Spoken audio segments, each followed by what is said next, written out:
di Research Talk edisi spesial Dies Natalis ke-34 hasil kopi. Nama saya Panca Hadi Putra. Research Talk ini adalah sebuah webinar berseri Fakultas Ilmu Komputer Universitas Indonesia yang mengundang para peneliti terbaik dunia dari berbagai belahan dunia untuk berdiskusi tentang riset di bidang ilmu komputer dan sistem informasi. Jadi hari ini ramai sekali. Tadi ada yang dari Aceh di apa gitu ya. Ada yang dari Manado nggak? At least satu orang ada nih ya. Oke, jadi acara ini didukung oleh Jurnal Sistem Informasi dan telah bergabung sebagai moderator kita hari ini Editor-in-Chief dari Jurnal Sistem Informasi atau JSI dan peneliti juga di bidang e-health ya. Karya-karya beliau sudah terbit di berbagai jurnal top juga di Sistem Informasi, yaitu Ibu Dr. Putu Wuri Handayani. Apa kabar Bu Putu? Selamat datang. Ya baik, terima kasih Pak Panca. Oke, jadi saya persilakan Bu Putu mungkin untuk menyampaikan mungkin sepatah dua patah kata sebelum kita mulai mungkin. Silakan Bu Putu. Oke, baik, untuk mempersingkat, terima kasih banyak Bapak dan Ibu, dan terutama untuk Profesor Juliana Sutanto sudah hadir dalam acara webinar dalam rangka Dies Natalis juga.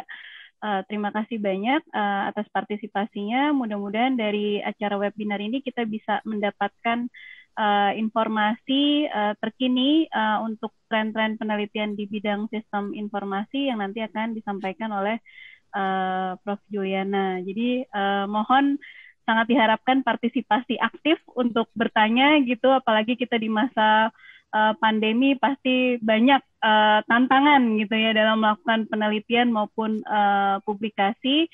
Nah, hari ini kita menghadirkan salah satu pakar dari Lancaster University. Mungkin itu saja, Pak Panca. Oke, baik Bu Putu. Jadi seperti yang disampaikan Bu Putu, hari ini kita kedatangan tamu spesial asli dari Manado, Indonesia. Beliau adalah lulusan program doktoral Sistem Informasi di School of Computing, National University of Singapore. Setelah lulus, beliau bergabung sebagai asisten profesor di ETH Zurich di Swiss. Kemudian semenjak tahun 2015, beliau pindah ke Lancaster University di Inggris Raya sebagai profesor sistem informasi. Dan juga saat ini sebagai ketua program PhD di Management School of Lancaster University. Di komunitas riset sistem informasi internasional, beliau dikenal sebagai peneliti di System Design, User Behaviors Analysis, Data Management, Data Visualization, dan sekarang di Societal Innovation and Digital Governance. Karya ilmiah beliau sudah terbit di EAS Senior Scholars Basket of 8 Journals, termasuk diantaranya Journal of Strategic Information System atau JSIS, Decision Support System, dan MIS Quarterly. Pada MIS Quarterly, beliau merupakan diamanahkan sebagai Associate Editor. Jurnal ini adalah jurnal top ya di bidang kita di sistem informasi. Dan bagi yang pernah nonton acara Kick Andy mungkin familiar dengan wajah beliau ya. Waktu itu ada episode tentang ilmuwan kita yang berjaya di negeri orang. Jadi untuk itu kita sambut dengan hangat Profesor Juliana Sutanto. Selamat datang Prof. Juliana. Terima kasih Panca. Terima kasih sudah berkenan hadir. Ya, sama-sama. Ya. Oke, jadi Bu Juliana hari ini akan sharing tentang trends di bidang sistem informasi, khususnya riset di bidang sistem informasi. Untuk itu mungkin kami persilakan Bu Juliana untuk mulai untuk sharing. Oke, saya share screen dulu ya. Jadi terima kasih atas perkenalannya. Saya asli Manado, sampai SMA di Manado. Kemudian saya kuliahnya di Singapura. Sesudah itu saya mendapat pekerjaan pertama saya di ETH Zurich di Switzerland. Dan sekarang saya di Lancaster University. Ini foto Lancaster University.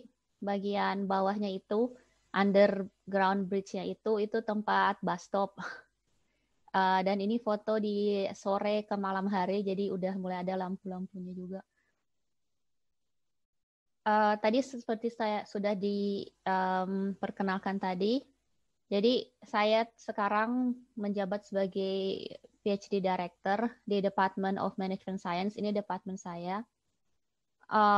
Sebelumnya saya Program Director dari S2 E-Business and Innovation. S2 ini ada kerjasama dengan UI Fasilkom juga. Jadi ini double degree dengan S2 di UI Fasilkom. Nama dari S2 E-Business and Innovation ini akan berubah tahun depan menjadi Digital Business Innovation and Management. Jadi mungkin dari pihak LAMS-nya itu, Lancaster University Management School, akan berkomunikasi dengan pihak UI Fasilkom mengenai perubahan nama tersebut. Tadi juga seperti yang diperkenalkan tadi, kalau di Information System Research Community, saya sekarang sebagai Associate Editor di MIS Quarterly. Saya sudah 2 term sebagai Associate Editor, jadi saya udah bakal pensiun sebagai Associate Editor by early next year. Saya udah pensiun di situ. Dan saya juga sebagai Editorial Review Board di Journal of Association for Information Systems. Jadi kalau rekan-rekan pernah coba untuk submit paper ke Journal of the Association for Information Systems, di situ tuh hanya ada Chief Editor, Senior Editors, kemudian Editorial Review Board. Jadi dia tidak ada AE. Jadi langsung dari Senior Editor itu bakal dikirim ke 3 Editorial Review Board member. Jadi dia reviewernya itu bukan ad hoc. Itu diambil dari Editorial Review Board member. Bisa juga diambil ad hoc kalau misalnya bidangnya nggak ada yang cocok atau semuanya lagi full, senior editornya bisa ambil dari ad hoc reviewer. Tapi itu jarang sepertinya. Saya juga track chairs beberapa conference di Information Systems. Ini conference-conference yang utamanya yang saya tulis di sini. Jadi untuk tahun ini, bukan tahun ini sih, jadi kalau dilihat situ International Conference on Information Systems, itu saya track chair lagi untuk tahun depan 2021. 2021 ICIS itu bakal di Austin, Texas. Kalau tidak ada masalah mengenai COVID lagi, itu bakal di Austin, Texas. Dan saya diminta untuk menjadi track chair lagi. Track saya itu di bidang tracknya namanya bakal user impact, user engagement. Dan selama saya menjadi associate editor di MIS Quarterly, jadi saya tahun 2019 saya mendapat Best Associate Editor Award di MIS Quarterly. Kemudian sebelum saya menjadi associate editor untuk MIS Quarterly, saya udah menjadi ad hoc reviewers untuk MIS Quarterly. Jadi tahun 2016 saya mendapat Best Reviewer Award, kemudian saya diminta untuk menjadi Associate Editor. Di Journal of the Association for Information Systems, saya juga mendapatkan Best Reviewer Award 2 kali, tahun 2015 dan tahun 2018. Paper saya ada yang dapat award, namanya Literary Award for Excellence. Highly commended paper. Ini paper saya mengenai social network waktu itu tahun 2015. Dan karena bidang riset saya menyangkut information system design juga, jadi saya tahun 2013 itu mendapatkan award sebagai Informs untuk ISS Design Science Award. Waktu itu saya mendapat award untuk desain mengenai information personalization dan information privacy. Tadi saya sudah sempat menyebutkan mengenai desain dan tadi juga sudah diperkenalkan oleh Mas Panca mengenai riset saya. Jadi basically riset saya itu menggabungkan antara design science dengan behavioral science. Intinya adalah satu information system itu belum tentu dengan teknologi yang paling canggih itu akan yang paling berhasil. Atau itu yang akan mendatangkan value yang paling bagus. Itu belum tentu. Karena informations itu adalah benda mati sebenarnya. Jadi pada akhirnya itu bakal ada user-user yang pakai information itu. Jadi kita sangat penting untuk tahu juga mengenai user behavior-nya.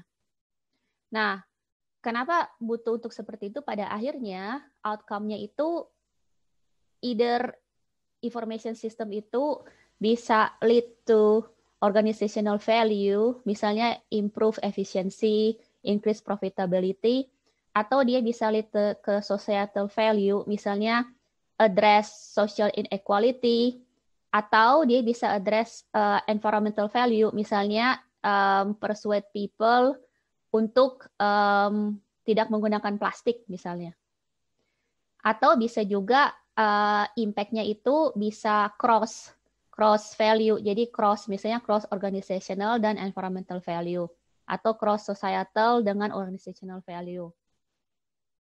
Intinya adalah kalau kita mau membedakan riset kita information systems dengan computer science, untuk information systems itu IT, jadi teknologi itu hanyalah sebagai means to the ends. Itu bukan ends-nya. Kalau computer science itu biasanya artifaknya itu sebagai ends-nya. Kalau information system itu artifak itu sebagai means to the ends. Ends-nya apa? Ends-nya ya value.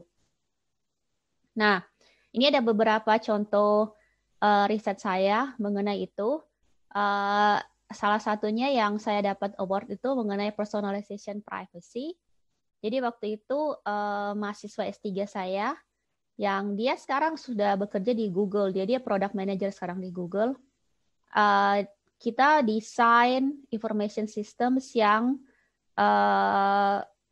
bisa untuk push information personalization, tapi juga privacy safe.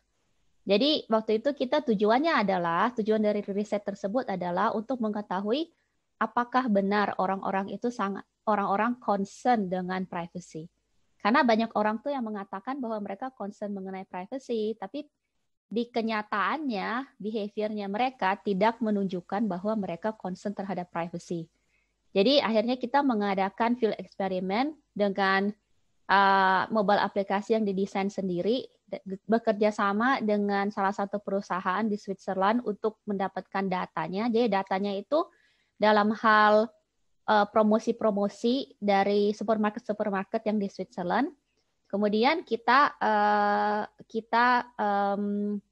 menyelesaikan mobile aplikasinya, bisa diinstal oleh orang-orang yang di Switzerland. Kemudian kita bisa monitor, menganalisa behavior-nya mereka. Dan ternyata benar bahwa kalau setidaknya untuk Switzerland ya, mereka tuh concern dengan privacy. Jadi behavior-nya mereka kalau sistemnya itu privacy safe, itu berbeda dengan kalau sistemnya itu tidak privacy safe. Tidak privacy safe itu seperti apa ya? Seperti yang terjadi sekarang. Misalnya Google itu kita semua kan data-data kita itu di-store oleh mereka di servernya mereka. Kemudian mereka akan personalize, akan match apa yang mereka send ke kita berdasarkan data-data kita. Jadi mereka tahu siapa kita, itu non-privacy safe. Kalau privacy safe, saya dan tim saya tidak tahu itu siapa, tapi mobile phone-nya tahu itu siapa.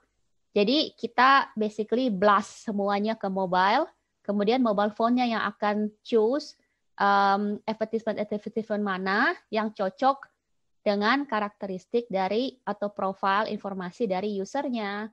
Advertisement yang cocok bakal ditampilkan, advertisement yang tidak cocok tidak akan ditampilkan, dan usernya juga tidak akan tahu. Jadi semua run at the background. Kira-kira konsepnya seperti itu untuk yang privacy safe. Jadi kita tidak punya data-data usernya di server kita, tapi di HP-nya itu ada data-data usernya, dan kita memanfaatkan itu untuk personalize informasinya. Kalau misalnya ada rekan-rekan yang tertarik untuk membaca lebih lanjut workflow-nya, itu bisa dicari ini title dari paper saya. Paper itu dipublish di MIS Quarterly. Nah, kemudian yang selanjutnya, contoh riset saya itu, kita kan sekarang daring nih, semuanya daring, online. Nah, waktu saya masih S3 di NUS, saya dipercayakan untuk memegang satu mata kuliahnya cross faculty, jumlah mahasiswanya kurang lebih 190-an sampai 200. Nah, di situ saya dan rekan-rekan saya mengadakan eksperimen. Eksperimennya gimana? Tutorialnya itu ada yang tutorial biasa dalam kelas, ada juga tutorialnya yang di Second Life.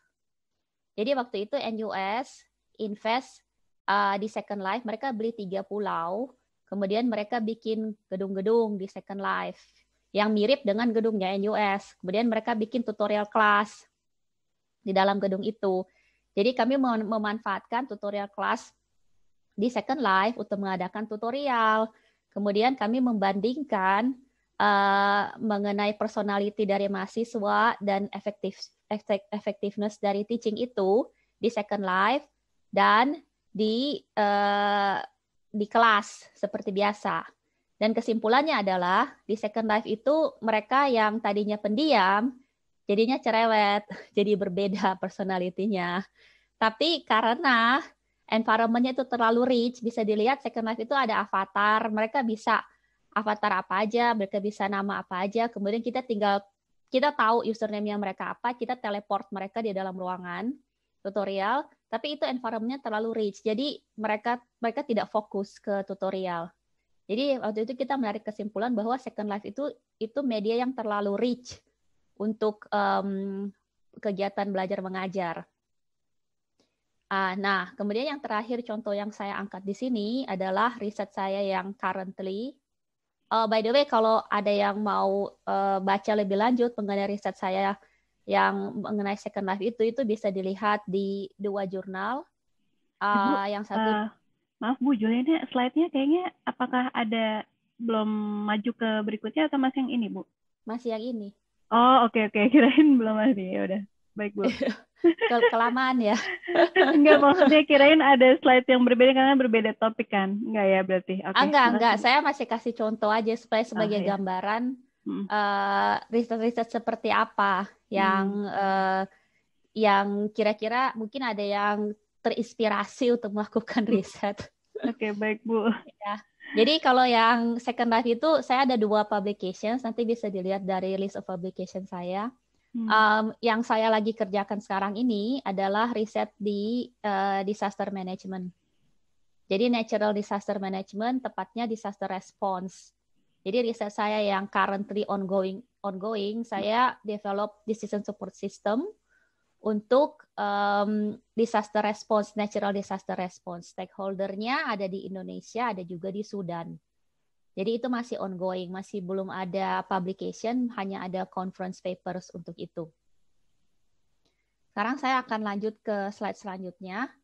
Jadi saya akan pertama menyentuh mengenai common research fallacies. Jadi mengenai masalah yang saya lihat sangat common yang terjadi waktu saya mereview paper atau handle paper sebagai AE. Yang kedua, saya akan membicarakan mengenai metodologi. Metodologi yang saya pakai untuk identify research themes atau trends in information system research yang akan saya presentasikan kemudian.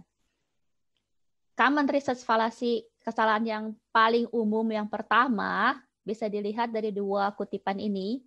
Saya sering sekali baca paper yang tulisannya to the best of my knowledge there has been no study in something. Atau tulisannya there is lack of research on something. Ini common research fallacy yang sangat umum terjadi. Yang ingin saya tekankan di sini adalah hanya karena belum ada riset di topik tersebut atau hanya karena sangat sedikit riset di topik tersebut tidak kemudian menjadikan topik riset tersebut penting untuk dilakukan. Jadi reviewer biasanya kalau lihat seperti ini dia langsung nanya so what. Jadi dia langsung tanya apa pentingnya. Mungkin aja nggak ada orang yang bikin riset ini karena riset ini tuh tidak penting. Mungkin aja jarang ada riset seperti ini karena riset ini tuh sebenarnya tidak signifikan, tidak begitu penting untuk kontribusi ke riset, ke literatur ataupun kontribusi ke praktis. Jadi hindari kata-kata seperti ini. Bisa aja ada kata seperti ini, nggak masalah, tapi harus ditambah dengan riset ini penting karena something.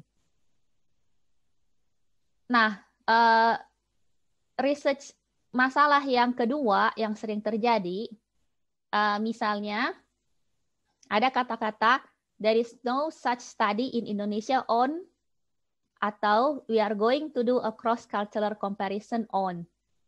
Indonesia itu bisa sebagai konteks dari studi. Yang perlu ditekankan adalah kenapa konteks tersebut penting. Kalau mau mengadakan cross-cultural comparisons, misalnya studinya so far di United States, jadi mau bikin cross-cultural comparisons dengan Indonesia. Nah, itu harus di-highlight kenapa penting untuk itu. Spesifik culture aspeknya yang mana yang mau di-compare. Misalnya, individualism versus collectivism, misalnya itu basic. Atau ada juga yang lain, cultural dimension yang lain. Jangan hanya mengatakan, ini kita mau cross-cultural comparison antara United States dengan Indonesia. Misalnya itu terlalu general. Jadi kalau mau mengangkat Indonesia sebagai konteks, itu harus dijelaskan kenapa konteks ini penting untuk di-study. Kesalahan yang ketiga yang umum adalah banyak studi yang saya lihat itu tuh theoretical foundation-nya itu di-build di teori yang udah saturated. Maksudnya apa? Maksudnya ini teori sudah banyak sekali orang yang pakai teori ini. Notwithstanding the value of the theory ya, maksudnya teori ini emang valuable, tapi udah saturated, udah banyak sekali paper-paper yang di teori tersebut. Jadinya reviewernya itu jadi nggak interested lagi untuk, atau jurnalnya udah nggak interested lagi untuk publish yet another paper using teori itu. Teori yang paling sering saya lihat itu adalah misalnya Theory of Planned Behavior atau TPB. Wah, itu sangat sering saya lihat yang pakai teori itu, dan reviewer itu biasanya udah kayak nggak begitu tertarik lagi untuk nge-review karena udah banyak sekali paper yang pakai teori itu. Jadi kayak buat cari novelty research itu di mana gitu. Dan bahkan ada beberapa reviewer yang bisa klaim bahwa this is just another paper. Jadi kayak replikasi aja. Kayaknya ada yang raise hand ya. Saya lihat ada yang raise hand. Apakah kalau misalnya ada yang mau interupsi, ya bisa interupsi dengan pertanyaan. Sepertinya belum, Bu. Belum, Bu. Belum ada. Oke. Iya, jadi usahakan kalau mau adopt theoretical foundations, itu di-review paper-paper yang di bidang itu yang latest-nya. Mereka tuh udah beralih ke teori yang mana. Memang banyak klasik teori, dan itu tuh penting juga untuk tahu. Tapi untuk dipakai sebagai main theoretical foundation di satu paper itu mungkin akan challenging ya, karena udah ada declining interest dari reviewer, dari editor untuk publish paper dengan menggunakan teori tersebut. Ke metodologi, sekarang saya beralih ke metodologi. Metodologi saya untuk identify research teams yang akan saya presentasikan sesudah ini, saya lihat dari MISQ Research Curation. Jadi kalau ke link ini, MISQ itu dia belum lama ini ada inisiatif untuk curate research dengan topik-topik tertentu yang dipublish di MISQ. Mulai dari dulu sampai ada metodologinya mereka sampai tahun berapa. Kemudian mereka menunjukkan progresi dari research topik-topik tertentu mulai dari dulu sampai sekarang, dan mereka juga mengusulkan atau merekomendasikan arah risetnya itu kalau mau bikin riset di topik ini tuh sebaiknya mengarah ke mana. Dan selain itu saya juga untuk mengidentifikasikan research teams atau research trends sekarang ini, saya melihat dari special issues yang akhir-akhir ini dari AIS Basket of Egg Journals yang saya list down di bawah ini. Kalau ada yang mau bertanya, bisa di stop. Saya akan presentasikan 5 research teams yang saya identifikasikan berdasarkan metodologi ini. Research team yang pertama adalah Health Information Systems. Jadi apalagi di zaman pandemik seperti ini, itu ada interest untuk paper di Health Information Systems. Misalnya mengenai desain design, use, impact, and unintended consequences dari health information systems. Jadi sekarang ini saya lihat masih ada paper yang masuk mengenai electronic patient record misalnya. Itu electronic patient record itu kayak udah banyak yang study itu in the past. Dan mereka dulu study itu tuh mengenai resistant to adopt. Sekarang udah nggak ada interest, maksudnya bukan udah nggak ada ya, udah little interest untuk editor itu mengenai resistance to adopt electronic patient record. Mereka tuh beralih lebih ke use, design, use, dan impact. Dan mereka juga melihat unintended impact. Jadi misalnya information systems di health itu bisa misalnya menciptakan bias terhadap diagnostik. Atau misalnya itu malah bisa menciptakan banyak error. Jadi itu arahnya dari adoption itu lebih ke design, use, impact, and unintended consequences. Dan ada juga yang specifically mention mengenai effective use. Jadi effective use itu biasanya mereka bakal refer ke teori namanya affordance theory. Jadi affordance theory itu mengatakan bahwa user ada perceived affordance dan teknologi itu ada feature-featurenya berdasarkan perceived affordance dari ini. Kenapa ada yang nulis di screen saya ya? Enggak ya? Oke. Jadi saya lanjut lagi, effective use itu jadi melihat dari health information system tersebut definisi effective use dari multiple users itu seperti apa, apakah itu converge atau diverge, bagaimana caranya mereka pakai sistem tersebut untuk achieve their intended goals. Jadi misalnya kita lihat effective use itu dari perspektif pasien, dari perspektif physicians, dari perspektif administrator, dari perspektif manajemen.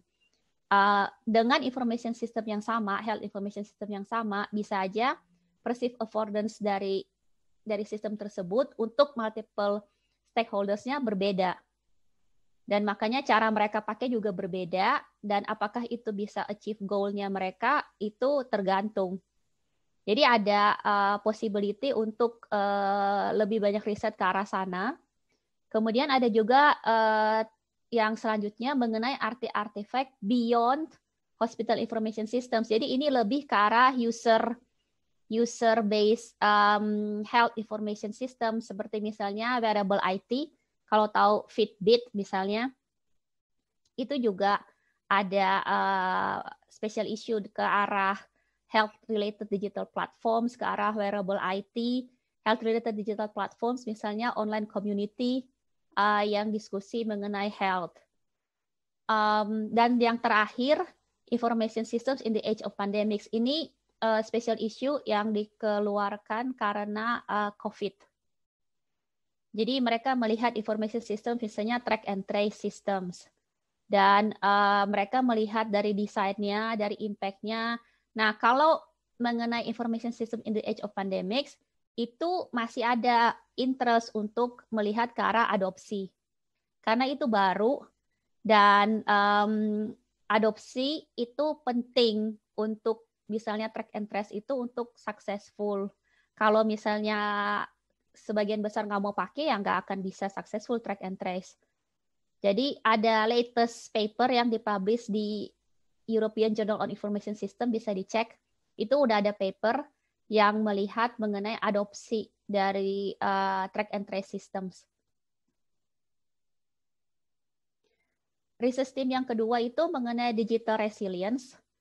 Jadi masih ada hubungannya dengan information system in the age of pandemics, tapi ini lebih ke general, lebih ke external shocks.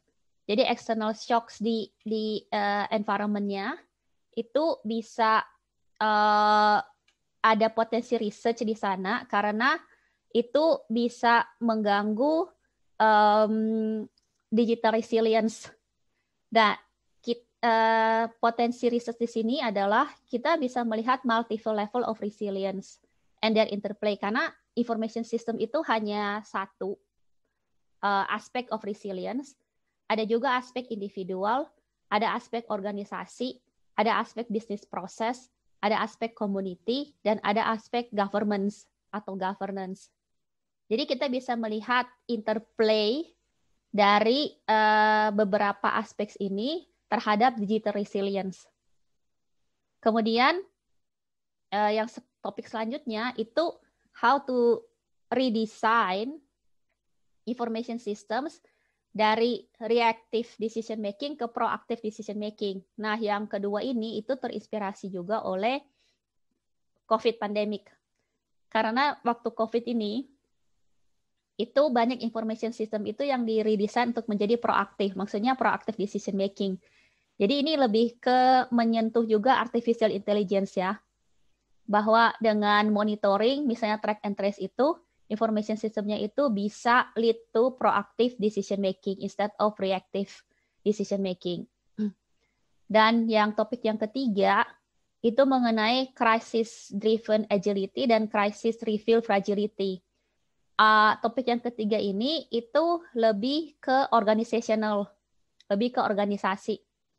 Jadi organisasi itu menghadapi krisis, apakah mereka agile, dalam arti mereka apakah ada strategic awareness, dan apakah mereka bisa orchestrate resources-nya mereka dengan agile. Jadi mereka change basically resource orchestration-nya berdasarkan crisis event, dan ini juga mengarah ke digital transformasi, entropi dan digital transformasi.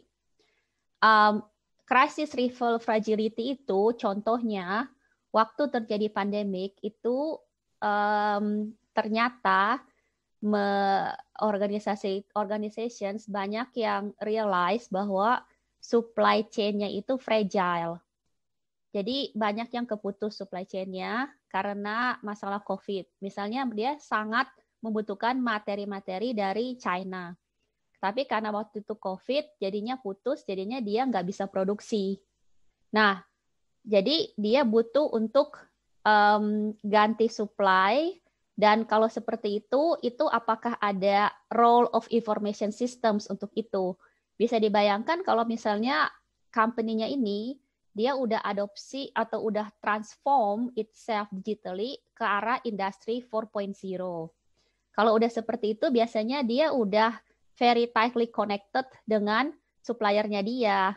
Untuk mengganti supplier mungkin agak susah, dan makanya itu bisa dikaitkan dengan agility-nya dia, agile resource orchestration, sejauh mana dia bisa fleksibel walaupun dia udah ada industri 4.0 yang basically connect all the supply chain. Jadi itu possible topik di tema digital resilience.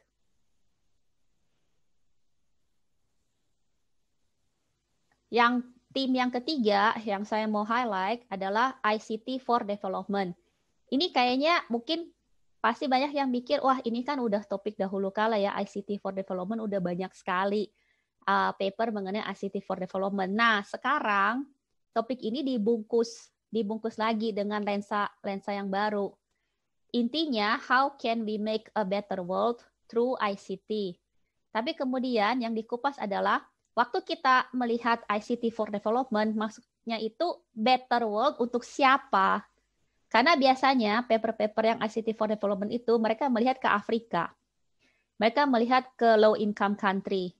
Tapi terus ada researcher yang mengangkat lagi topik ini, yang mengatakan bahwa sebenarnya di developed countries itu juga butuh riset ICT for Development. Kenapa? Karena di developed countries itu masih ada marginalized communities. Jadi itu belum ada equality. Makanya kita juga butuh untuk riset mengenai ICT for Development di developed countries, mengenai marginalized communities-nya, dan ini sangat terasa sekali waktu COVID seperti ini juga. Karena misalnya kita lihat kuliah daring.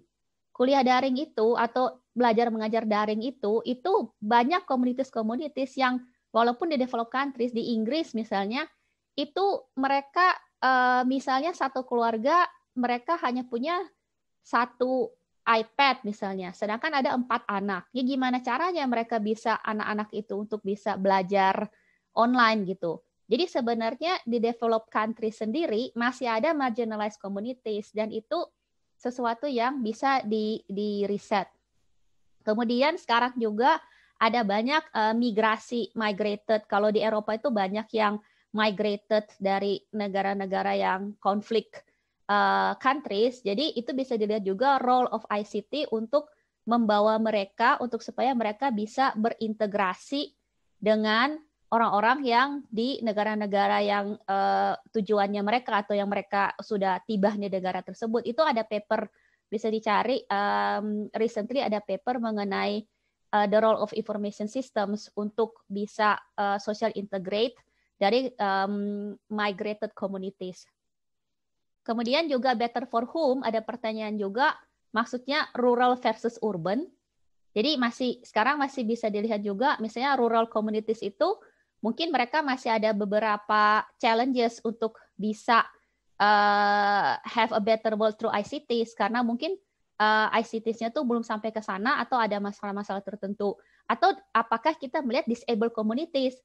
Karena misalnya sekarang ini misalnya disabled communities, kalau kita melihat masyarakat yang di kota, itu misalnya ada yang disable, misalnya blind. Kalau buat blind people itu mereka ada challenge-challenge tertentu dan apa role dari information system, bagaimana information system itu bisa di-redesign supaya bisa inklusif terhadap disabled community. Nah, topik yang ketiga, what do we mean by better? Maksudnya better itu apa? Kan kita kalau mau do research pasti ada outcome-nya yang kita mau assess. Dependent variable yang kita mau assess. Jadi dependent variable-nya apa? Apakah kita melihat dari better dari segi ekonomi, atau dari segi sosial, atau better dari segi personally, better for the person, atau better dari segi environment.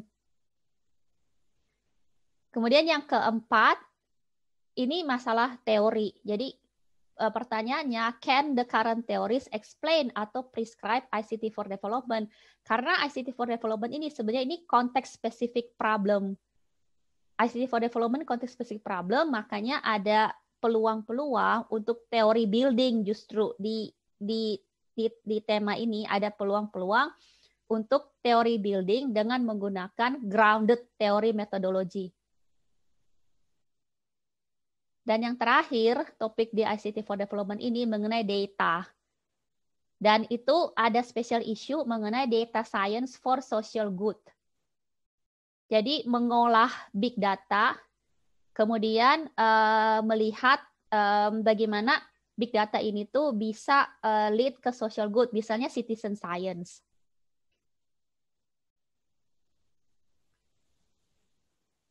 Saya beralih ke tema yang keempat.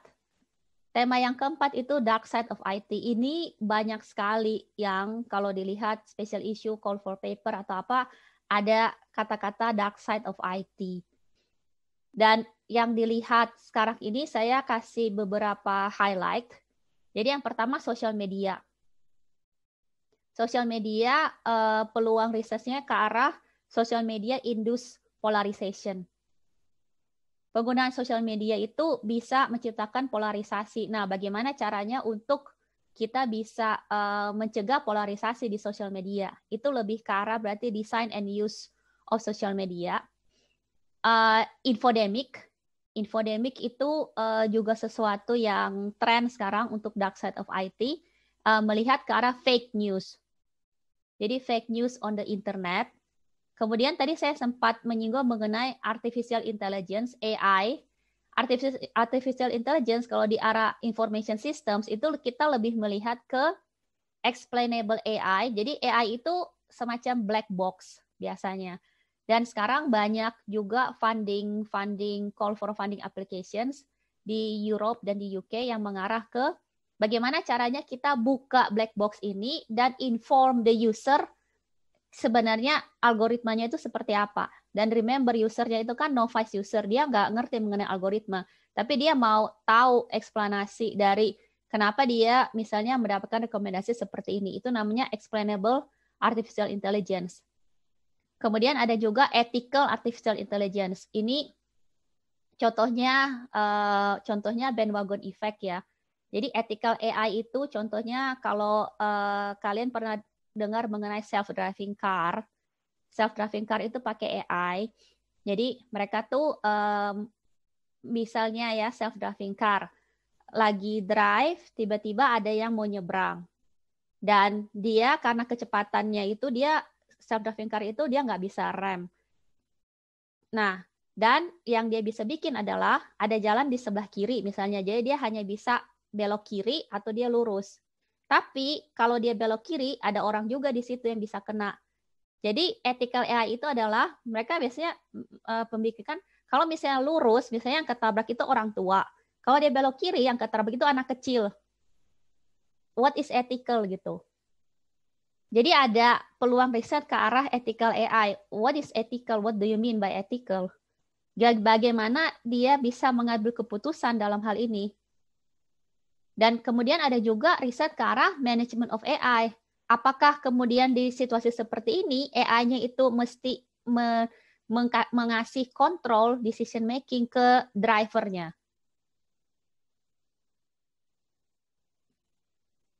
Dan ini kemudian mengarah ke ada special issue the future of work, organization and society. The future of work dengan AI, apakah AI ini bisa bekerja bersama-sama dengan manusia? Bagaimana organisasi itu merestructure organisasinya atau digitally transform organisasinya dengan AI as important part of it. Bagaimana society will live together side by side in harmony with AI.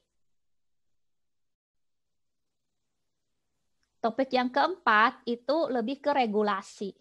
Jadi kalau ada rekan-rekan yang tertarik untuk riset mengenai regulasi, information system governance, itu ada special issue mengenai regulasi through IT. Jadi regulation through IT itu berarti regulasinya itu misalnya di embed ke AI.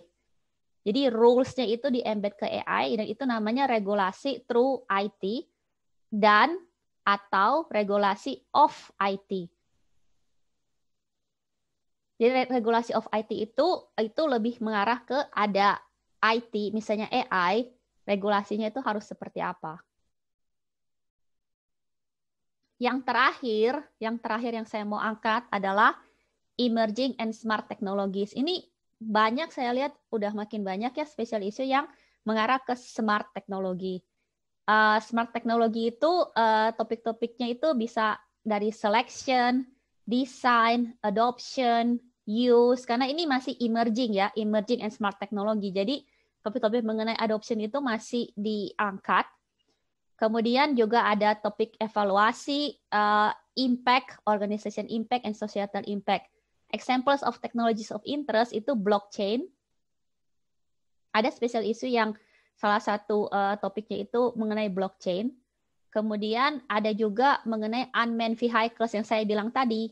Unmanned vehicles itu kayak self-driving car, kayak unmanned drones, itu unmanned vehicles. Yang paling penting yang saya mau highlight di sini, kalau ada yang tertarik untuk menulis paper mengenai emerging and smart technologies, harus diingat bahwa ini bukan computer science paper. Kalau computer science, dia pasti ke technicalnya, gimana buat bikinnya, seperti itu. Kalau information system, teknologi ini hanya means-nya aja. Kita ending-nya itu bukan seperti computer science, jadi mesti dibedakan. Karena kalau misalnya sampai paper, itu pasti chief editornya bakal lihat dulu. Kalau misalnya ini kayak computer science, langsung langsung di auto reject, dibilang bahwa ini sebenarnya lebih ke computer science. Nah, ini saya juga ngasih, ini saya baca 2 hari yang lalu di BBC, itu how smart devices are exploited for domestic abuse. Jadi ini ada di report bahwa smart devices seperti Ring, kalau ada tahu yang Ring Ring itu punyanya Amazon. Itu tuh kayak doorbell, kayak smart doorbell. Jadi smart doorbell itu tuh ada videonya. Jadi misalnya ada yang pencet bell gitu, orangnya tuh bisa lihat siapa yang pencet bell. Jadi itu untuk lebih security. Nah, doorbellnya ini itu di reportnya itu tuh di reconfigure atau di setting sama suaminya untuk monitor istrinya. Jadi kalau istrinya pergi keluar dari door itu, si video di doorbellnya itu bisa detect movement kan. Jadi suaminya bisa lihat dari kantor, wah istrinya pergi gitu. Terus pulangnya kapan, dia bisa monitor itu. Dan itu bisa create domestic abuse. Ini juga yang diangkat di sini mengenai smart devices seperti smart home, seperti Alexa-nya Amazon juga. Itu juga bisa dijadikan sebagai spy devices untuk spy spouse yang di rumah. Dia lagi ngapain, dia lagi ngomong apa, itu semua. Jadi ada possibility untuk research ke arah itu. Jadi kombinasi antara dark side of IT dengan smart technologies. Ini concluding remark saya adalah key evaluasi dari jurnal paper itu dari sejak awal-awalnya ada beberapa. Yang pertama novelty, baru. Novelty. Yang kedua rigor. Rigor itu maksudnya apakah metodologinya benar. Kemudian biasanya dilihat signifikannya yang saya highlight dari awal-awal. Jadi apakah ini ada signifikan kontribusi ke research dan ke practice. Walaupun itu novel dan itu rigor, jadi benar-benar rigor metodologinya itu novel. Tapi kalau kontribusinya mereka rasa itu kurang signifikan, the so what questions, itu bisa menyebabkan papernya itu malah ke bounce.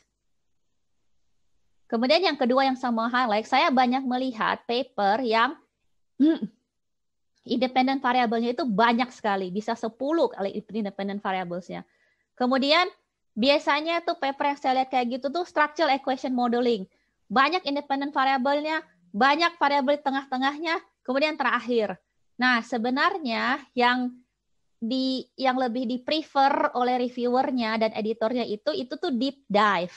Jadi instead of breadth, banyak banget variablesnya, itu lebih baik itu deep dive ke beberapa variabel aja.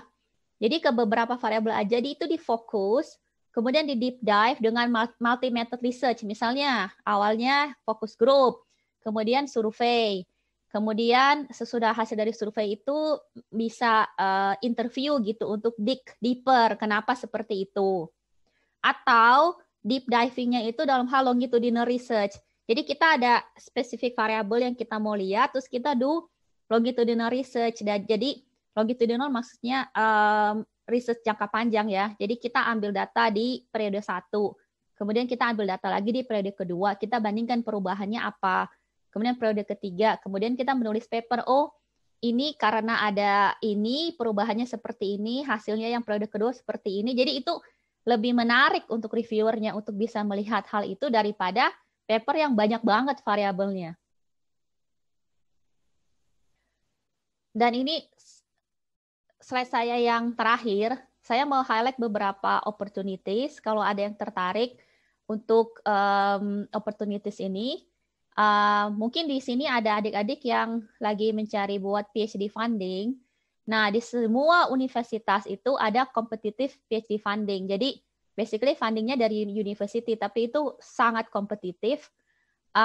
Saya mau di Lancaster University juga ada PhD funding, tapi itu benar-benar terbatas dan kompetisinya very very highly competitive.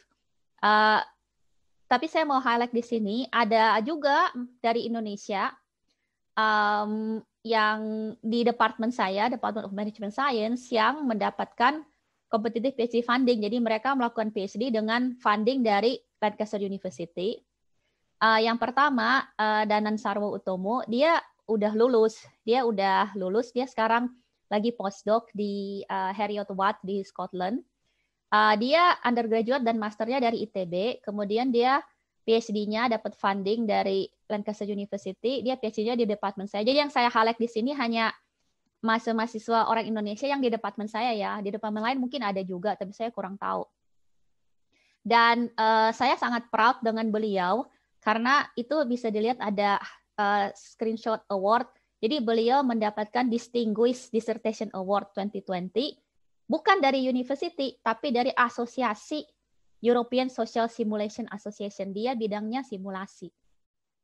Jadi ada banyak talented mahasiswa orang Indonesia yang saya lihat setidaknya di departemen saya. Kemudian yang kedua dan ketiga ini assisting current students di Department of Management Science dengan PhD funding dari university. Yang pertama itu Kandrika, dia dari UGM, undergraduate-nya, master degree-nya jadi dia master degree-nya itu udah di departemen kami, LAMS Operational Research, dan dia bidang research-nya juga ke arah forecasting. Jadi di Department of Management Science itu, departemen saya itu ada Information Systems, Operational Research, dan Operational Management itu satu departemen. Yang ketiga, Korip itu mahasiswa saya, itu dari Fasilkom UI juga, dan dia sekarang lagi PhD di departemen saya. Saya salah satu supervisornya, jadi dia disupervise oleh saya, Information System, dan ada satu kolega saya yang bidang Operational Research, supervise dia juga, dan dia lagi ongoing sekarang dengan funding dari university. Kemudian kalau ada yang tertarik, ada juga source of funding yang lain. Misalnya yang kedua itu Global Challenge Doctoral Center di University of Kent. Jadi University of Kent itu ada doctoral center dengan funding untuk PhD, dan itu khusus untuk mahasiswa yang asalnya dari LMIC. LMIC itu Low Medium Income Countries. Jadi ini kalau saya bilang sih level of competition-nya mungkin lebih rendah sedikit daripada yang competitive PhD funding yang di university yang terbuka untuk semuanya. Kalau yang di Kent ini tuh hanya untuk low medium income countries saja. Kemudian yang ketiga itu, ini kalau yang udah selesai PhD, terus pengen postdoc, fellowship, dan wanita, dan bidangnya STEM. Jadi khusus untuk wanita di STEM, STEM itu Science, Technology, Engineering, itu ada Schlumberger Foundation Call for Applications for Fellowship. Dan yang terakhir, di UK sendiri, itu research fund-nya itu udah mulai banyak yang ke arah Global Challenge. Jadi Global Challenge itu kita harus melakukan riset dengan beneficiary countries, yaitu low and medium income countries. Dan ini tuh sangat terbuka untuk co-investigator dari negara-negara di low and middle income countries, dan malah ada juga Global Challenge Research Fund di UK yang mereka tuh encourage untuk PI-nya atau principal investigator-nya dari negara tersebut. Jadi co-I-nya yang dari UK, PI-nya dari negara LMIC. Jadi kalau ada yang tertarik bisa lihat-lihat ada call for funding apa yang sekarang lagi ada di UK Research and Innovation untuk Global Challenge Research Fund. Kira-kira begitu. Ada pertanyaan? Baik, terima kasih Bu Juliana atas seminar yang dilakukan atau diberikan. Nah, ini udah banyak pertanyaannya Bu lewat chat, jadi mungkin saya bacakan satu persatu ya Bu ya. Jadi mulai dari Mas Hafiz nih. Jadi questionnya, what are the list of saturated theories we should consider in building research theoretical framework? And the second one, what if we combine saturated theories such as TOE, UTAUT, with other factors or theories? Jadi itu pertanyaan nomor satu, Bu. Ini dijawab satu persatu dulu kali ya, Bu ya? Iya. Jadi saturated theory itu ya seperti yang contohnya tadi yang juga di pertanyaan tersebut itu bisa dibilang itu udah teori yang sangat banyak dipakai ya. TPB, TAM, UT itu udah banyak lah. Jadi kalau hanya menggunakan teori tersebut kayaknya akan sangat challenging untuk bisa convince the value of the study. Kalau menggabungkan teori tersebut dan teori yang lain bisa juga, tapi tergantung teori apa yang digabungkan. Jadi kita nggak bisa kalau kita mau mengangkat dua teori, kita nggak bisa langsung, oh ini theoretical foundation-nya A sama B. Kita harus convince reviewernya kenapa A sama B itu penting untuk digabungkan untuk menganalisa research problemnya. Jadi yang paling penting penjelasannya itu. Oke. Baik, lalu pertanyaan kedua, ini dari Mas Anindito. Jadi mau bertanya tentang Health IS Topics.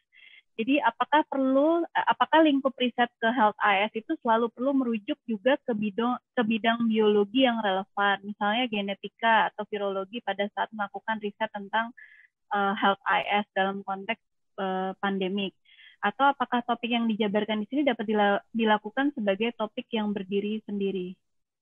Oke, topik yang saya jabarkan di sini itu bisa dilakukan sebagai topik yang berdiri sendiri. Tapi kalau misalnya ada peluang untuk melakukan riset namanya interdisciplinary, jadi kita misalnya kerjasama dengan orang biologi, terus tetap core-nya itu information system-nya, tapi terus dependent variabelnya misalnya ada yang dikontribusikan oleh orang biologi tersebut. Nah, itu bagus banget itu bisa makin mendorong peluang untuk supaya papernya itu bisa di-accept, karena itu jarang-jarang yang kayak gitu. Jadi emang paling penting kita kolaborasi ya, Bu ya. Bagusnya juga interdisiplin. Iya, bagusnya interdisciplinary. Tapi mesti hati-hati kalau seperti itu, papernya itu yang paling penting itu harus dibaca itu tetap masih information system paper dengan tambahan sentuhan-sentuhan dari biologi misalnya. Oke, baik. Terima kasih Bu. Jadi ada juga pertanyaan dari Arsia Monica, ingin bertanya bagaimana dengan topik analisis sentimen pada sosial media. Jadi apakah memang berguna untuk sebuah organisasi dan kemudian apakah bisa digabungkan dengan AI?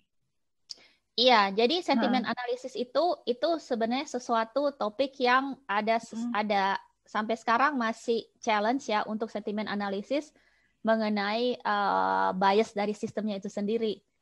Jadi kayak misalnya sarkastik ya, orang-orang biasanya sarkastik. Kalau sentimen analisis itu kan mau tahu positif atau negatif. Tapi misalnya saya bilang, wow, itu bagus sekali. Tapi sebenarnya maksudnya saya itu nggak bagus gitu.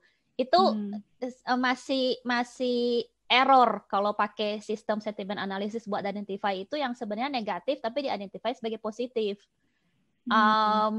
Jadi itu masih ada peluang untuk ke arah sana, dan apalagi sekarang ini banyaknya pakai emoji, banyak yang pakai kata-kata yang disingkat-singkat seperti itu. Jadi itu masih ada peluang untuk riset ke arah sentimen analisis sosial media, dan impact dari sentimen analisis tersebut bisa diarahkan juga ke impact ke organisasi, misalnya organisasi strategi berdasarkan social media post.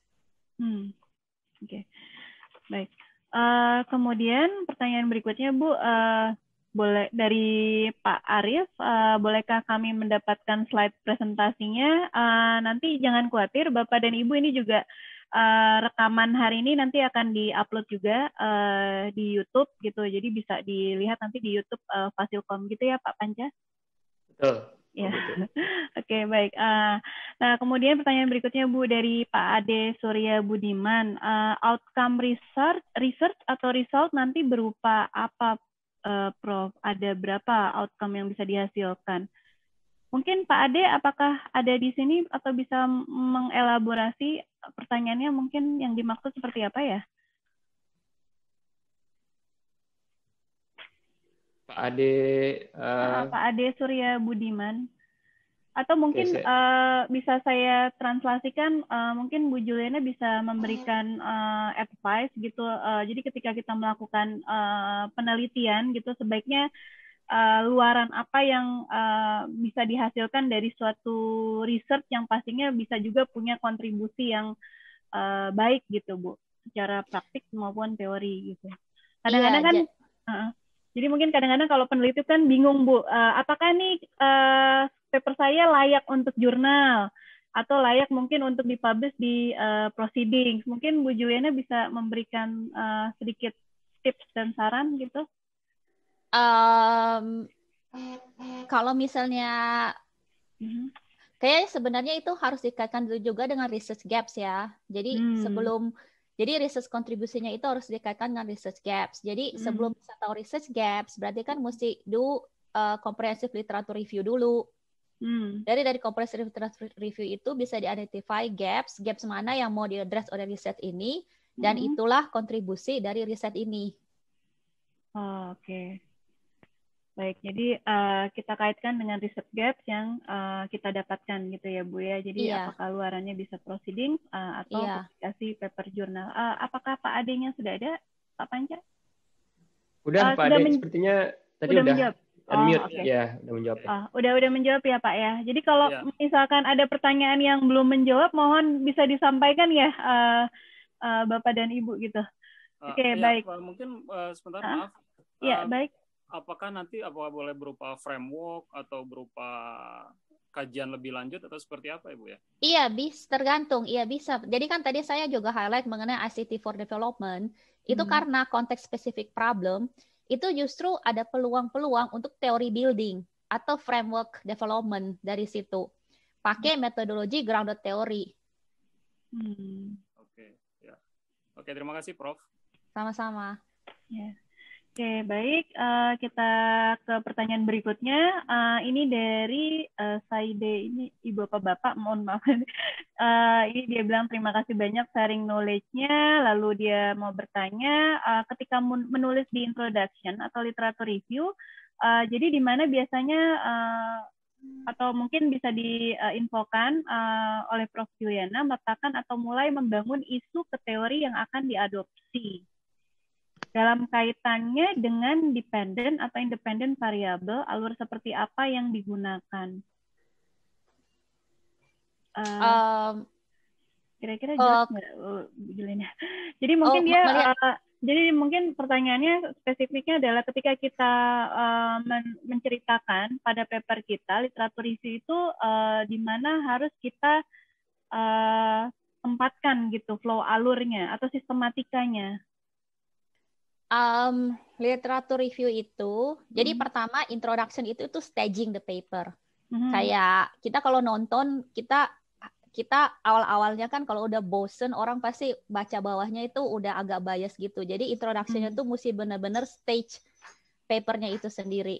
Jadi di introduction-nya itu udah bisa ada highlight gitu, di highlight literatur review-nya itu di highlight di situ, gaps-nya di highlight di situ. Kontribusi paper atau potensi kontribusi papernya itu udah di highlight di situ juga. Nah kemudian begitu masuk ke lit review itu dijabarin, dielaborasi dengan lebih lanjut, dan biasanya saya sarankan di literatur review di bagian terakhir mungkin bisa dibikin table gitu, di compare studinya kita dengan studi orang lain yang udah, jadi kayak di summarize. Itu studi orang lain itu tuh seperti apa, studi kita tuh seperti apa. Jadi kita benar-benar highlight secara eksplisit perbedaan studi kita dengan studi orang lain dan kontribusinya apa. Oke, baik. Kemudian yang kedua dia bertanya juga, Ibu Saida ini ya, jadi apakah isu atau masalahnya diarahkan ke dependent variable atau independent variable, Bu? Tergantung Bu. Jadi makanya saya selalu mengacu ke research gap. Research gap-nya itu di mana? Research gap-nya di mana? Mungkin aja ada research gap di dua-duanya. Bisa ada research gap di independent variable dan di dependent variable. Nah, sekarang tergantung tinggal kita sendiri mau pilih yang mana. Kita mau fokus pilih ke yang mana. Karena kita bisa aja kita address dua-duanya, tapi itu bakal menciptakan problem yang saya bilang tadi seperti itu. Jadinya banyak sekali variabelnya. Jadinya fokusnya itu jadi hilang gitu. Oke.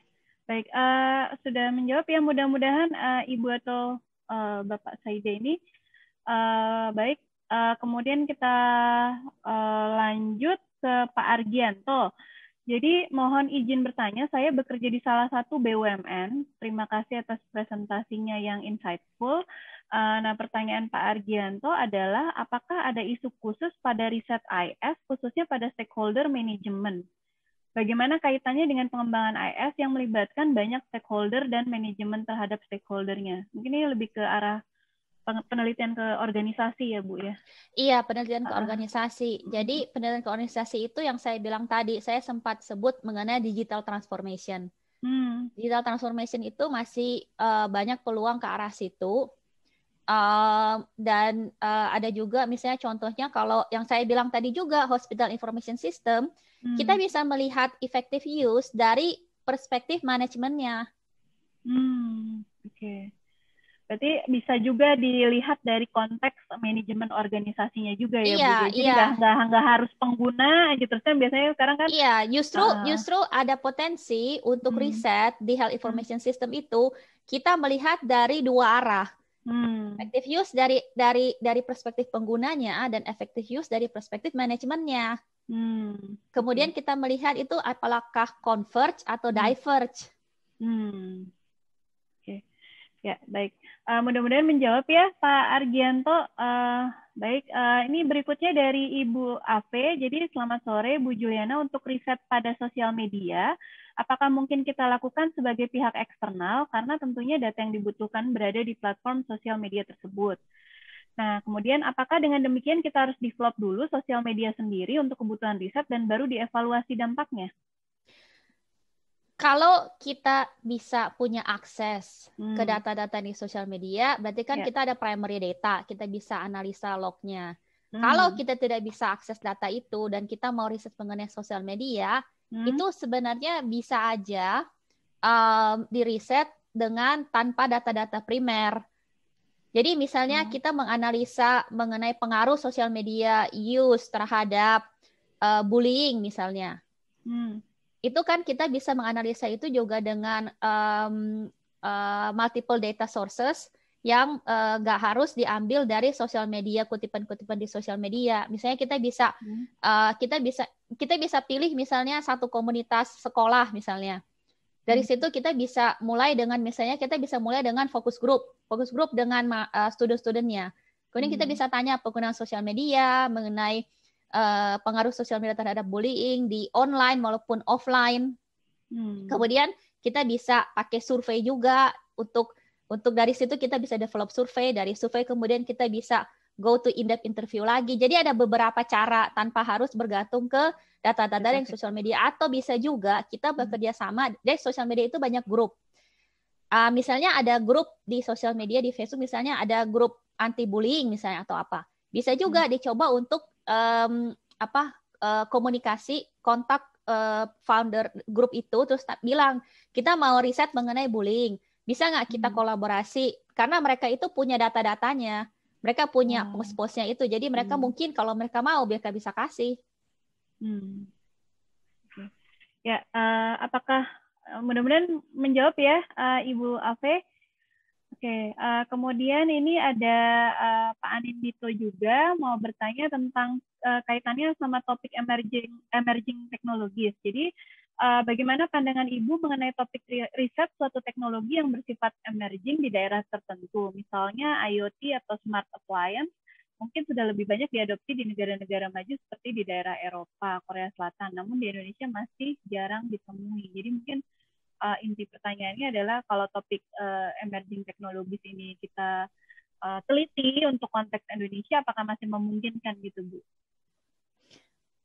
Iya, sangat memungkinkan, sangat memungkinkan. Itu masih emerging technology, jadi sangat memungkinkan. Yang kita perlu untuk kita pikirkan baik-baik adalah konteksnya itu di Indonesia. Apa novelty dari konteks ini terhadap emerging technology ini? Dan novelty-nya ini tuh belum dikupas di mana-mana. Misalnya udah ada paper mengenai blockchain di Eropa misalnya. Terus kita mau bikin paper soal blockchain di Indonesia. Ya kita bisa pikirkan di konteks Indonesia itu apa yang beda dengan konteks Eropa, apa yang bisa perbedaan yang bisa menyebabkan hasil risetnya juga berbeda. Oke. Mudah-mudahan menjawab ya, Pak Anindito. Lagi ada yang raise hand. Pak Panca bisa di-unmute atau Pak Anindito sama Pak Argianto nih raise hand. Minta tolong di-unmute Pak Panca. Ini banyak Bu pertanyaannya. Iya.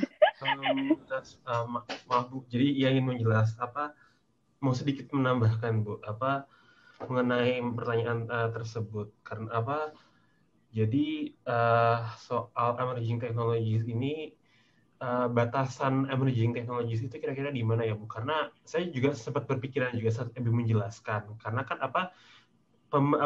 pemerataan teknologi yang kita anggap sederhana pun seperti misalnya 4G atau bahkan pun koneksi internet juga itu belum tentu masih terambah di beberapa scope atau daerah di Indonesia sendiri. Itu apakah kira-kira kalau misalnya suatu riset dilakukan di daerah tersebut dengan topik teknologi yang mungkin kita anggap sudah dasar seperti internet atau sambungan 4G itu apakah bisa termasuk emerging technologies Bu? Saya rasa ini juga bisa mencakup juga, disambung juga ke ICT for development sih, karena kan berhubungan dengan komunitas rural atau komunitas yang di daerah yang sulit terjangkau Bu. Terima kasih. Iya. Jadi maksudnya saya topik emerging technologies, smart technologies itu berdasarkan saya lihat special issue itu, mereka tuh lebih ke arah smart technologies kayak yang saya list down, misalnya smart home, misalnya blockchain. Nah, kalau yang topik yang kalau mengenai riset yang disebutkan tadi, kayaknya itu lebih fit ke ICT for development, type ICT for development team daripada ke emerging technology team. Karena emang emerging smart technology itu lebih mereka tuh ngelihat yang Iya. Kayaknya kalau yang dibilang tadi itu lebih ke ICT for development, which is ada banyak potensi ke arah situ justru. Baik Bu, ya terima kasih atas penjelasannya Bu. Sama-sama. Oke, Pak Argianto tadi yang raise hand jadi atau enggak? Halo? Oke, enggak, jadi sepertinya. Oh ya baik. Oke, kita lanjutkan lagi Bu. Pertanyaan berikutnya. Jadi ada dari Ibu Puspita. Jadi saat ini topik penelitian saya tentang Health IS, tetapi spesifik pada security governance. Jika saya cari di Scopus, tidak terlalu banyak literatur yang membahas security governance pada healthcare. Nah, bagaimana menurut Prof. Juliana mengenai peluang riset di topik ini? Dan yang kedua adalah untuk topik blockchain di jurnal-jurnal sistem informasi biasanya dikaitkan dengan aspek apa saja? Terima kasih, Bu. Saya touch blockchain dulu ya. Jadi bisa dicari, ada call for paper. Saya nggak tahu ini deadline-nya udah lewat atau belum. Ada call for paper, itu strategic integration of blockchain technology into organizations. Jadi lebih ke arah strategic integrasi dari blockchain ini ke organisasi. Benar-benar dia blockchain ini ke arah organizational value ya. Dia topiknya. Kemudian pertanyaan yang pertama itu mengenai apa ya, saya agak lupa. Ini Bu, jadi security governance. Security governance of health information system. Iya. Jadi udah banyak riset mengenai health information system itu mengenai privacy dari patientnya. Karena awal-awalnya itu risetnya itu lebih ke arah electronic patient record kan. Jadi mereka lihatnya soal privacy, soal adoption, acceptance seperti itu. Kalau mengenai security and governance emang belum banyak yang saya lihat. Jadi bisa ada peluang ke arah security and governance dari health information system tersebut. Cuman tinggal packagingnya aja seperti apa. Oke, baik. Pertanyaan berikutnya,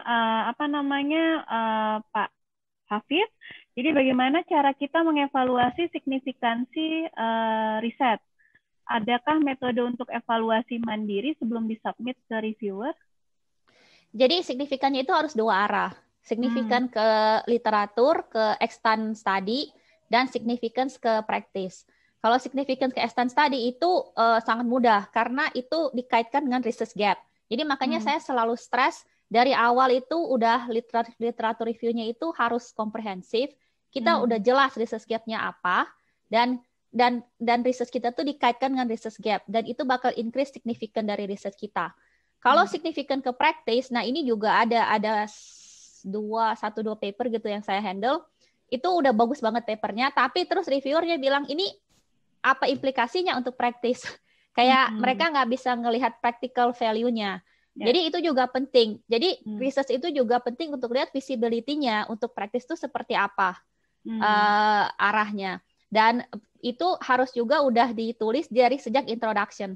Jadi dari sejak introduction itu, jadi kalau saya tulis paper, introduction itu harus ada motivation from research, which is the research gap, sama motivation from practice, which is the gap from practice. Dan dua ini harus ada dari awal. Jadi makanya waktu kita masuk ke section kontribusi, itu udah jelas buat kita link dua hal yang dari awal ini ke kontribusi to research sama kontribusi to practice.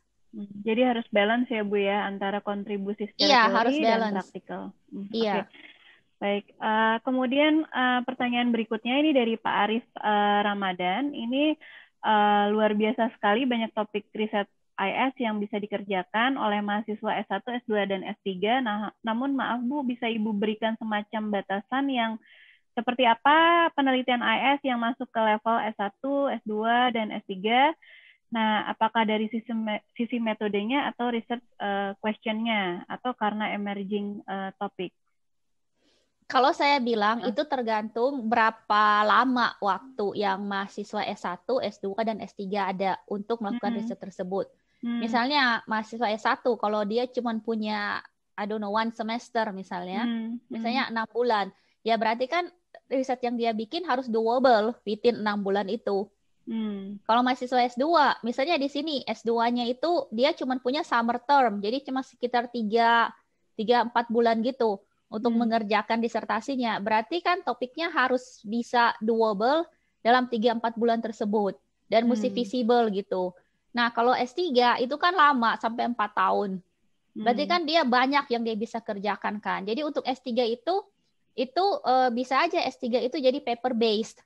Jadi maksudnya paper based itu kita stage S3-nya itu topiknya 1, tapi kita slice jadi 3 potensial paper. Jadi dia kerjaan dulu paper 1, dia submit, terus dia tunggu reviewnya, dia kerjaan paper 2. Itu lebih produktif sih menurut saya. Atau bisa juga S3-nya itu full monograph. Jadi benar-benar monograph yang heavy metodologi, heavy topik kayak seperti itu. Kemudian nanti tinggal dilihat apakah ini bakal dipisah menjadi 2 paper misalnya, atau ini bakal di-submit sebagai 1 paper ke top jurnal misalnya. Jadi disesuaikan sama constraint waktunya studinya juga ya Bu ya? Iya. Okay. Ya, baik. Kemudian ini ada dari Ibu Karina. Jadi ingin bertanya tentang publikasi untuk HCI. Mudah-mudahan HCI itu meaningnya Human Computer Interaction. Karena tidak disebutkan di sini. Jadi beberapa lowongan PhD dan postdoc untuk HCI mensyaratkan publikasi di conference tertentu.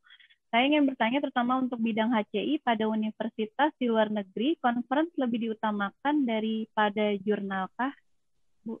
Itu kalau HCI-nya dari sisi computer science, memang mereka itu conference, mereka lebih utamakan daripada jurnal.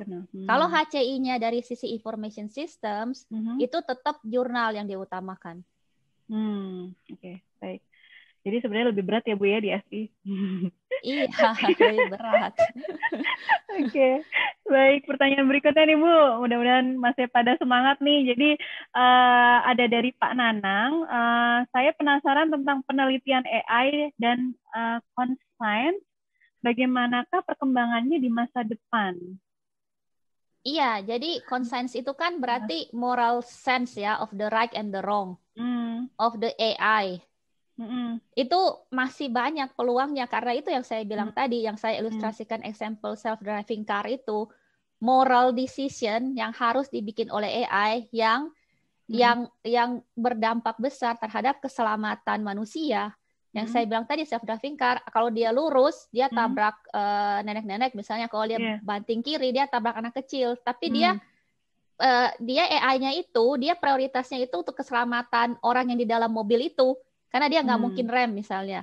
Nah, itu kan berarti kan moral conscience ya, sense of right and wrong. Yang dikorbankan yang mana? Ada yang bakal menjadi korban. Seharusnya nggak ada yang jadi korban, tapi di situasi seperti itu, AI-nya mesti make choice. Dan kemudian pertanyaan selanjutnya, apakah di situasi seperti itu lebih baik kalau kontrolnya dibalikin ke drivernya? Jadi kalau misalnya drivernya bilang, saya nggak mau sacrifice yang nenek-nenek ataupun yang anak kecil, saya sacrifice diri sendiri. Itu choice dari drivernya, bukan decision dari AI-nya, misalnya. Oke, jadi topik AI ini akan selalu masih jadi tren ya di masa depan ya, Bu? AI bakal makin lanjut karena sekarang semua lagi melihat ke arah AI, semua banyak organisasi, company pakai AI, tapi kemudian AI itu kayak black box. Jadi untuk information system itu banyak yang mau kupas pertama how to open the black box, explainable AI. Kalau kita explain ke user AI-nya itu cara kerjanya seperti apa, apakah itu akan mempengaruhi usernya? Misalnya seperti itu. Oke, baik Bu. Kemudian yang pertanyaan Pak Arif lagi yang ketiga, jadi data science di Computing Curricula 2020 sudah dipisah dari AIS. Jadi mohon arahan dari Prof. Juliana mengenai hal ini, apakah berarti riset terkait data science masih layak disubmit di jurnal AIS? Tadi kan saya bilang ada special issue data science for social goods. Jadi mesti ditahu juga di AIS itu sendiri kita ada juga yang namanya tuh mereka lebih ke econometrics. Jadi econometrics itu mereka justru sangat intersect ya dengan data science. Dia benar-benar algoritma, lema seperti itu. Saya pernah lihat paper seperti itu. Dan emang di information system itu ada orang-orang yang expertise-nya itu di econometrics. Dia benar-benar data science banget gitu mereka. Dan untuk cari reviewer yang bisa handle itu agak susah sih sebenarnya, terus terang aja. Sangat sedikit reviewer di AIS itu yang expertise-nya di situ. Dan untuk cari AI yang bidangnya di situ juga itu agak terbatas juga. Jadi kalau kalian mau submit paper yang lebih ke arah data science ke Journal Information System, itu dilihat SI-nya sama AI-nya dilihat. Jadi itu pasti bakal kelihatan siapa dan siapa potensi SI-nya, siapa dan siapa potensi AI-nya. Karena nggak banyak yang bisa handle paper seperti itu, tapi ada yang bisa handle. Oke, baik. Terima kasih, Bu. Nah, ini pertanyaan berikutnya nih dari Ibu Yekti. Jadi, apakah memungkinkan jika research dengan topik gamifikasi yang ditujukan untuk meningkatkan prestasi siswa yang telah memiliki ketergantungan pada game di gadget dapat digunakan untuk meningkatkan value dari sisi ICT untuk pendidikan, atau sebaiknya value-nya dari sisi society aja? Sekarang, nah ini yang saya mau highlight lagi. Gamification itu kan desain kan ya, desain dari sistemnya kan. Nah, untuk bisa tahu dependent variable-nya apa sih dari sistem desain ini? Itu waktu kita desain sistemnya, kita ada key performance indicator dari sistemnya. KPI dari gamification itu apa? Kalau KPI dari gamification itu lebih ke arah pendidikan, berarti outcome variable-nya harus yang pendidikan, karena itu yang lebih match dengan cara kita desain sistemnya itu. Kalau KPI-nya itu lebih ke arah sosial, berarti outcome yang kita mesti assess itu lebih ke sosial. Karena kita bisa juga assess outcome dari sistem yang kita desain itu tanpa harus misalnya survei usernya, karena kalau user pakai sistem itu, kita kan ada log data di belakangnya. Dari log data itu kita bisa analisa KPI dari sistem tersebut. Jadi yang pertama adalah KPI-nya apa? Oke, baik. Mudah-mudahan menjawab ya. Kemudian ada juga dari Pak Aris bertanya mengenai untuk penelitian SI yang lebih ke IT investment atau business value, bagaimana prospek ke depannya, Bu? Kalau penelitian SI ke arah business value, misalnya saya pernah baca paper, misalnya dia measure investasi dari perusahaan terhadap IT, investasinya seberapa banyak, kemudian dia pakai secondary data dengan performance dari perusahaan-perusahaan ini dalam segi financial performance ya. Itu tuh kalau menurut saya itu tuh udah banyak yang kayak gitu. Udah banyak yang kayak gitu. Jadi untuk melakukan hal yang sama kayaknya akan sangat challenging untuk bisa diterima oleh reviewer. Oke. Baik, pertanyaan berikutnya, Bu. Jadi dari Pak Arif lagi, ini pertanyaan yang keempat. Jadi disebutkan oleh Bu Juliana bahwa ada peluang tadi terkait penelitian untuk penemuan teori di ICT for Development ya, terutama ya dengan grounded theory gitu. Jadi Pak Arif bertanya, apakah berarti riset kualitatif punya peluang besar di jurnal IS yang Q1? Sepertinya Pak Arif mau ke MIS Quarterly nih, Bu. Jadi bagaimana tipsnya nih, Bu? Ya, kebetulan. Ini Pak Arif senyum nih, Bu. Kebetulan Iya. Pak, jadi udah tahu kan chief editornya MISQ itu bakal diganti. Jadi tadinya Aaron Rai, sekarang bakal diganti menjadi Andrew Burton Jones. Dan Andrew Burton Jones itu dia orang kualitatif. Jadi akan membuka banyak peluang untuk qualitative research untuk masuk ke MISQ karena chief editornya yang baru itu orang kualitatif. Baik. Semangat ya Pak Arif ya. Jadi bisa Pak, peluangnya banyak gitu. Oke, baik. Kemudian ada dari Ibu Tanti. Nah, saya tertarik dengan pernyataan dari Prof. Juliana terkait dengan keunikan riset SI adalah dari sisi value-nya, bukan pada artefak atau aplikasi. Namun terkadang value ini sering dianggap abstrak kalau tidak ada aplikasi yang dihasilkan, sehingga biasa direpresentasikan dalam bentuk framework. Apakah ada cara lain untuk merepresentasikan penelitian di bidang IS supaya bisa dianggap lebih real dan dimengerti bentuknya bagi masyarakat awam?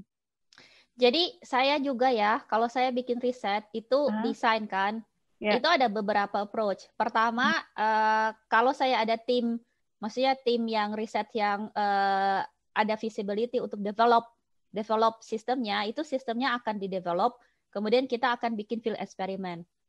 Kalau misalnya saya bikin riset, misalnya saya di-approach oleh company yang udah ada sistemnya, atau ada sistem yang saya bisa akses, jadi saya tinggal akses existing system, kemudian saya bikin riset-riset tertentu berdasarkan existing system.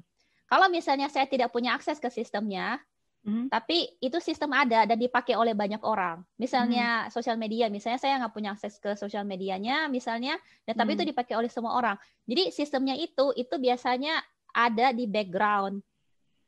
Jadi saya tahu fitur-fiturnya apa, kemudian saya akan melakukan riset berdasarkan fitur-fitur tersebut ke orang-orang yang sudah menggunakan sistem tersebut. Oke. Baik, mudah-mudahan menjawab. Jadi tadi juga pertanyaan value kan, value itu ada hubungannya dengan dependent variable, dan itu kembali lagi ke key performance indicator dari sistemnya itu apa, dan itu value yang bakal kita analisis. Jadi emang value itu abstrak. Nah, kitalah yang akan bikin value itu tuh less abstrak karena itu yang akan kita measure. Oke. Baik, Bu.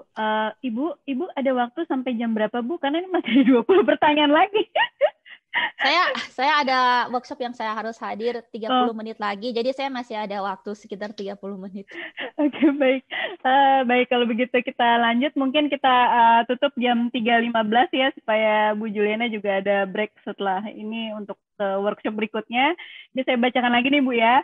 Ini dari Pak Erik. Nah, Pak Erik mau bertanya bagaimana seharusnya yang dilakukan kajian literatur untuk suatu penelitian yang baik. Apakah dari jurnal yang berkualitas atau bereputasi? Karena terkadang jurnal pendukung tidak ada di jurnal bereputasi. Nah, kemudian yang kedua adalah dalam penelitian kita harus melakukan pencarian research gap. Bagaimana cara mencari suatu research gap yang lebih baik dan mudah karena sangat sedikit sulit. Maksudnya gimana nih, Pak? Saya mungkin jadi gini, jadi kalau saya kalau misalnya ada mahasiswa nih baru, dia mau bikin riset mengenai satu topik, itu saya akan suruh dia untuk cari literatur di EAS Basket of Egg. Bakal mulai dari EAS Basket of Egg Journals, tergantung topiknya apa. Misalnya saya bilang, kamu cari literatur review di the past 3 years atau 5 years. Berarti 2015 sampai 2020 misalnya. Cari di EAS Basket of Egg Journals, pakai keywords tertentu. Kemudian sesudah dia dapat beberapa paper, dia mesti seleksi lagi papernya. Mungkin ada yang title-nya kayak gitu, tapi ternyata kontennya bukan seperti itu. Jadi itu bisa langsung dia filter out. Terus akhirnya bakal ada beberapa sisa paper yang dia filter in, kemudian dia bakal baca paper itu, dan kemudian selanjutnya saya akan bilang ke dia, paper-paper yang dibaca itu mungkin dia ada referensi ke paper yang lain, yang bukan di EAS Basket of Egg, tapi penting. Jadi step selanjutnya dia harus mencari referensi dari beberapa paper yang dia dapat tadi itu untuk dimasukkan ke literatur review-nya dia. Kenapa penting untuk systematic search seperti itu? Karena nanti di papernya dia bisa report. Misalnya dia bisa report bahwa berdasarkan search of the literature dari AIS Basket of Egg dari tahun 2015 sampai 2020, ini yang saya dapatkan. Jadi reviewernya itu jelas, angle-nya udah di-angle sama authornya. Jadi reviewernya nggak bisa bilang, kamu miss paper ini misalnya, itu emang bukan approach saya gitu. Reviewernya paling kalau ada paper yang dia miss, reviewernya bakal bilang, sebaiknya kamu add paper ini misalnya. Tapi itu tidak akan menjadi sesuatu yang fatal untuk dia. Karena dia udah jelas dia kasih tahu ini systematic literature review-nya seperti ini. Nah, dari systematic literature review itu, kemudian paper-paper itu kan bakal dikelompokkan, dikategorisasikan. Jadi misalnya ini paper temanya seperti ini paper temanya seperti itu. Dari kategorisasi itu, kemudian bisa di-identify gap-nya di mana. Oke. Mudah-mudahan menjawab ya. Terima kasih Bu Juliana. Kita ke pertanyaan berikutnya. Ini dari Pak Adriandi. Ingin bertanya tentang penjelasan lebih lanjut Bu tentang topik digital nomadism terkait sistem informasi dan konteksnya. Mungkin Bapak Adriandi ini mau tahu kira-kira tren topiknya seperti apa. Digital apa? Sorry. Digital nomadism. Saya juga kurang tahu nih nomadism itu apa ya Bu. Bentar ya, nomadism. Oke, nomad. Nomad kali ya, digital nomad ya. Iya, digital nomad. Digital nomad ya. Digital nomad itu yang orang berubah-berubah gitu ya. Move dari satu sistem ke sistem yang lain. Kalau misalnya understanding-nya itu benar mengenai digital nomad, mungkin yang bisa dianalisa itu adalah kenapa dia move. Jadi kenapa orang itu kenapa dia move dari habitnya, kenapa dia move dari satu teknologi ke teknologi yang lain. Oke. Baik, mudah-mudahan menjawab ya Pak Adriandi. Ini ada Pak Anindito raise hand lagi. Ada apa Pak Anindito? Ini ada reward nggak Pak Panca untuk aktif bertanya dapat hadiah? Pak Anindito nih mahasiswa MTI nih. Jadi mungkin lagi ngejar poin kayaknya. Ya. Gimana Anindito ya? Masih di mute tuh. Iya. Mungkin dari yang tadi ya. Tadi juga resen kan di awal? Oh, ya udah. Jadi nggak jadi nih. Oke, next. Ini sangat ini nih Bu, dicari-cari oleh calon mahasiswa S3 dari Ibu Ika Chandra. Jadi banyak dosen yang sedang mau mencari S3. Jadi ditanyakan oleh Ibu Ika, apakah ada tips untuk memilih topik yang menarik dan belum obsolete jika dikerjakan untuk 3-4 tahun. Nah, kemudian yang kedua, apakah boleh diberikan contoh gap seperti apa yang bisa dianggap penting saat menentukan topik penelitian? Ini Bu, biasanya yang jadi dilema Bu, untuk yang mencari S3. Kalau saya bilang sih, sebaiknya topiknya itu berdasarkan expertise dari supervisornya. Karena supervisornya kemudian bisa lebih bagus untuk mengarahkan, karena supervisornya sangat paham mengenai topik tersebut. Jangan cari topik yang supervisornya itu bukan expertise supervisornya, karena itu supervisornya mungkin bisa bantu, tapi akan sangat basic bantuannya. Jadi kalau topiknya itu searah dengan supervisor expertise-nya, itu akan sangat membantu juga untuk ke arah literatur review-nya, untuk ke arah research gaps-nya. Oke, jadi lebih dicari ke topik yang memang sesuai dengan supervisor yang dituju gitu ya Bu ya? Iya. Dan pastinya disenangi juga oleh calon mahasiswa S3-nya. Iya, harus ada passion. Karena untuk 3-5 tahun kayak gitu mesti ada passion. Iya, betul. Oke, baik. Mudah-mudahan menjawab Ibu Ika. Nah, kemudian ada dari Aulia Absari, mau bertanya apakah software arsitektur termasuk domain sistem informasi? Kalau hanya software arsitekturnya aja kayaknya akan sangat sulit ya. Tapi ada juga sih kayak Journal of Expert Systems, kayak gitu, mereka sangat terbuka terhadap sistem architecture. Tapi mainstream journals information system kebanyakan mereka melihat sistem architecture itu ya hanya sebagai computer science saja. Kecuali sesudah sistem architecture, kecuali ada sesuatu yang lain di dalam sistem architecture-nya itu sendiri. Jadi bukan hanya architecture-nya aja. Jadi emang harus ada kaitannya sama topik sistem informasi lainnya gitu ya Bu ya. Iya.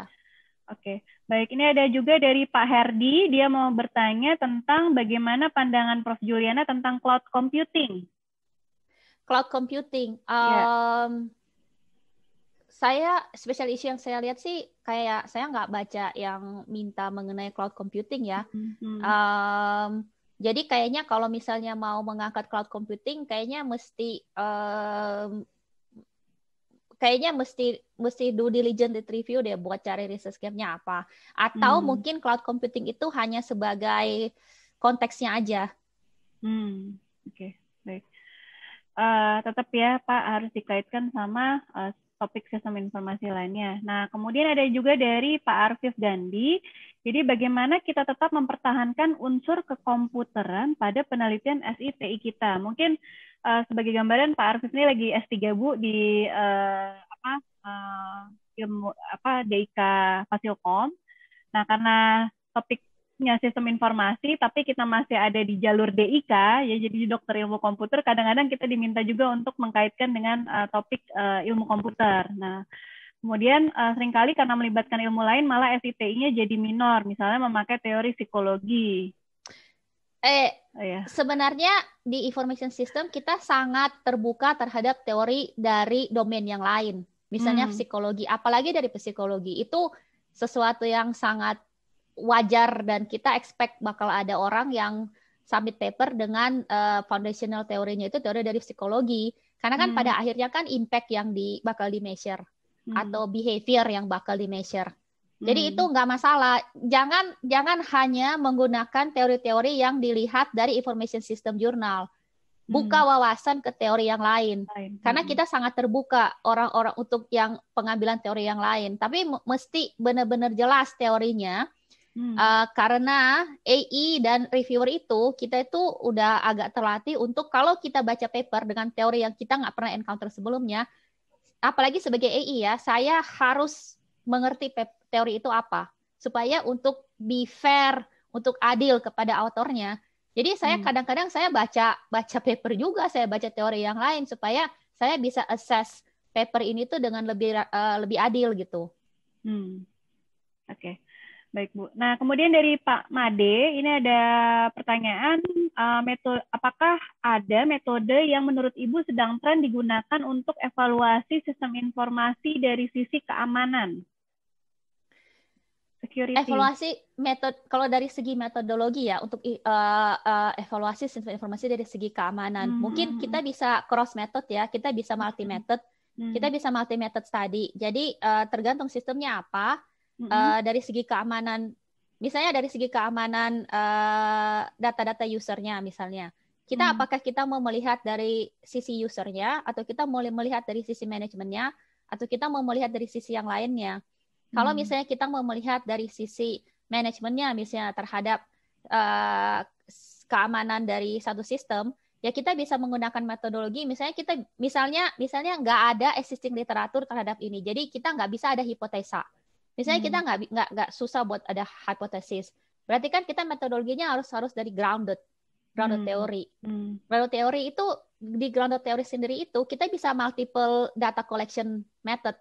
Jadi kita mulainya misalnya dengan interview atau focus group. Kemudian sesudah itu misalnya kita bisa ada sebuah survei.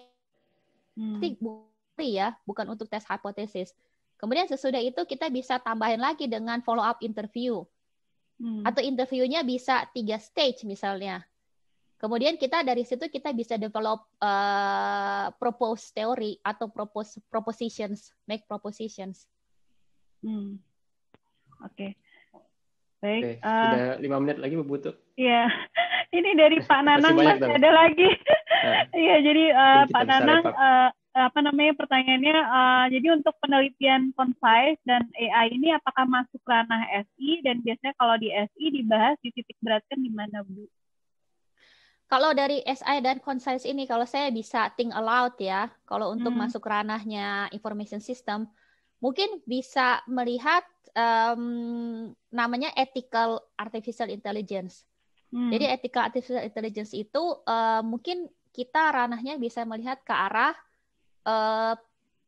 persepsi dari usernya terhadap AI-nya sendiri, apakah usernya pikir ini ethical to do or not ethical to do misalnya, atau bisa juga dari arah AI-nya udah ada, AI-nya udah ada, kita udah program AI-nya untuk make decisions. Decisions-nya itu misalnya menurut kita itu ethical, kemudian kita bisa do lab eksperimen, misalnya kita bisa do lab eksperimen, kita panggil beberapa participants lab eksperimen buat pakai sistemnya, dan pada akhirnya tuh si partisipannya itu harus decide misalnya apakah go with the AI decision atau go with other decision, ya kan? Misalnya dia decide untuk go with AI decisions, nanti waktu dia lab eksperimen bisa kita ada pop-up questions, kemudian kamu memilih untuk go with the AI decisions. Menurut kamu kenapa seperti itu? Terus mereka bisa pilih, karena saya pikir itu ethical to do, karena saya nggak yakin atau apa gitu. Jadi itu cara-cara trik-trik untuk kita bisa analisa concise and AI, tergantung mau ke angle yang mana, bisa dikerjakan. Oke. Nah, ini mungkin pertanyaan terakhir sebelum kita tutup. Jadi dari Arcia Monica Pravina, jadi terkait pertanyaan penelitian untuk analisis sentimen sosial media yang memang benar-benar terpakai di sebuah organisasi itu seperti apa? Contohnya Bu. Terus udah gitu, kalau misalkan masih banyak penelitian belum bagus akurasinya yang seperti Ibu sampaikan, itu seperti apa gitu? Jadi yang saya sampaikan tadi, sentimen analisis sosial media itu masih ada masalah karena mesin itu nggak bisa deteksi sarkasm. Itu sangat manusiawi sekali dan mesin itu susah buat dia deteksi sarkasm. Makanya saya bilang sentimen analisisnya itu masih ada bias mengenai itu, masih ada error untuk deteksi sarkasm. Kalau misalnya ada yang tertarik untuk menelusuri, mendesain mesin itu untuk bisa detect sarkasm, itu akan sangat diterima sekali. Kemudian nanti kan bisa di cross check dengan manusianya. Jadi mesinnya bilang ini tuh sebenarnya negatif bukan positif. Terus nanti manusia confirm seperti itu. Jadi hit rate-nya itu bagus gitu. Nah, kemudian kalau tadi sebelum sarkasm apa sosial media, pertanyaan yang pertama mengenai sosial media. Apa namanya? Untuk perusahaan. Iya. Jadi sentimen analisis untuk perusahaan itu misalnya gini, banyak perusahaan itu mereka tuh menjaga image di sosial media. Jadi perusahaan-perusahaan itu udah belajar bahwa dulu ada beberapa perusahaan yang ada Twitter account misalnya, itu begitu ada negatif komen langsung dihapus sama mereka. Karena mereka nggak mau ada negatif image. Tapi sesuatu yang sudah di publish online, walaupun hanya 1 detik, pasti udah ada yang lihat. Dan ridiculousnya lagi kalau udah ada yang lihat dan dia udah screenshot. Jadi begitu itu hilang dari Twitter account perusahaan itu, pasti ada yang bilang, wah ini perusahaan sengaja menghilangkan negatif komen seperti ini. Jadi strategi yang baru dipakai oleh perusahaan adalah mereka monitor sosial media. Mereka monitor sosial media, ada tim khusus untuk monitor sosial media, kemudian kalau ada negatif komen gitu, langsung mereka address. Jadi mungkin yang bisa dilakukan riset dalam hal ini adalah dari segi misalnya bisa dilihat aja misalnya seberapa penting monitoring dari sosial media ini oleh perusahaan-perusahaan itu. Apakah mereka ada tim khusus, apakah enggak, apakah mereka cuek aja. Dan kalau mereka cuek, apakah karena mereka udah pengalaman bahwa walaupun negatif komen tetap aja orang-orang tetap beli barangnya, itu nggak ada efeknya. Misalnya bisa aja ke arah seperti itu misalnya. Oke. Baik, waktu juga nih sudah lewat ini, mohon maaf Bu Juliana, tapi topiknya sangat menarik sehingga mengundang banyak pertanyaan. Mungkin nanti kalau ada tambahan pertanyaan bisa dikontak langsung ke Ibu Juliana. Tadi mungkin nanti bisa dikasih ya Bu emailnya, nanti kita berikan. Jadi kalau ada pertanyaan lanjutan bisa dikontak ke Ibu Juliananya. Nah, saya rangkum sedikit. Jadi dari hari ini kita sudah mempelajari apa saja tren yang tren penelitian sistem informasi yang bisa dilakukan. Kemudian juga ada beberapa saran untuk menghindari common research fallacies tadi. Kita ucapkan terima kasih banyak buat Bu Juliana untuk webinar hari ini, sangat bermanfaat Bu. Terima kasih banyak. Nah, mungkin sebelum penutup saya juga mau mengencourage Bapak dan Ibu juga untuk submit papernya juga ke jurnal nasional gitu ya, ke jurnal sistem informasi, supaya juga penelitian-penelitian Bapak dan Ibu ya juga bisa memiliki manfaat di Indonesia juga ya. Oke, terima kasih banyak. Mungkin terakhir kita foto bareng, bolehkah dibuka video Bapak dan Ibu semua supaya kita ada dokumentasi. Terima kasih banyak. Pak Panca yang screenshot ya? Iya. Oke, nanti saya screenshot. Oke, mungkin bagi yang berkenan silakan nyalakan videonya. Saya akan ambil satu-satu. Ada 12 halaman nih. Banyak juga. Oke. Saya coba ya. Halaman 1 dulu. Oke. 1, 2, 3. Halaman 2. 1, 2, 3. Halaman 3. 1, 2, 3. Halaman 4. 1, 2, 3. Halaman 5. Halaman 6. Halaman 7. Halaman 8. 9, 11, 12. Oke, terima kasih Bu Putu. Ya, baik. Terima kasih banyak Bapak dan Ibu semuanya. Kami juga masih ada satu webinar lagi ya, Pak Panca.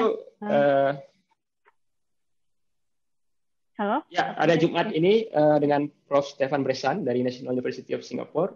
Mungkin lebih ke CS ya Bu Putu ya, ilmu komputer. Di hari Jumat siang ya. Nanti silakan mendaftar kembali melalui link yang disampaikan lewat Hasilkom. Mungkin saya sampaikan terima kasih banyak juga untuk Bu Juliana sekali lagi atas waktunya yang sudah membagikan insights dan wawasannya hari ini. Banyak sekali mulai dari tema riset sampai beasiswa tadi ya. Dan Bu Putu juga terima kasih banyak sudah memoderasi diskusi hari ini. Mungkin ada beberapa pertanyaan yang belum terjawab ya. Mohon maaf. Sepertinya waktu juga yang misalkan kita. Itu terima kasih atas Bapak Ibu semua atas partisipasinya. Mohon maaf kurang lebihnya. Kita ketemu lagi insya Allah Research Talk hari Jumat ini tanggal 23 dengan Prof. Stefan Bresan. Ya. Oke, terima kasih. Assalamualaikum warahmatullahi wabarakatuh. Terima kasih banyak Bu Juliana. Terima kasih. Ya. Terima kasih Bu. Terima kasih. Ya.